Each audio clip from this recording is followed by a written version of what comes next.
IRB Budget 2016, now or never, on the CNBC network.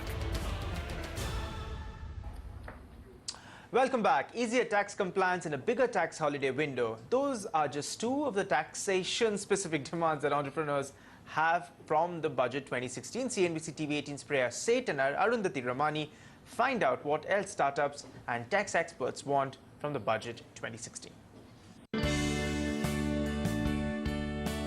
The Modi government's efforts to make India the startup capital of the world come with promises of a 10,000 crore rupee fund, a 500 crore rupee credit guarantee fund, and quite a bit of tax relief like a 3-year exemption from income tax. But Indian entrepreneurs are hoping for a lot more from the upcoming budget. At the top of their wish list is an extension of the tax holiday to 5 years or more.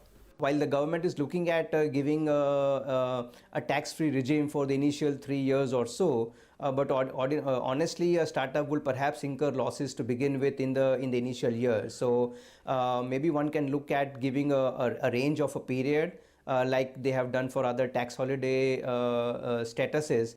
The other suggestion startups have for the government centers on the exemption of capital gains tax. As things stand, overseas venture capital investors who invest in startups in the MSME space will not have to pay the 20% capital gains tax on that investment.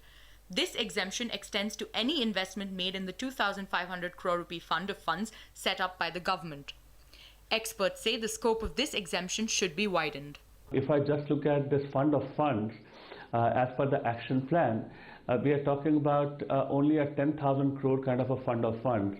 If we have to develop an ecosystem around startups, the amount of fund which will be required will be multiple times of that. So therefore, we need to create a lot more exemptions for normal venture capital funds which are recognized, let's say, by SEBI. Some of the other demands include a financial package that will ease the burden of indirect taxation, easing up of the tax compliance burden, and introducing more incentives to entities investing in startups. Experts say that these measures will go a long way in making India's drive to encourage startups more effective. In Mumbai, with Priya Seth, Arundhati Ramanan.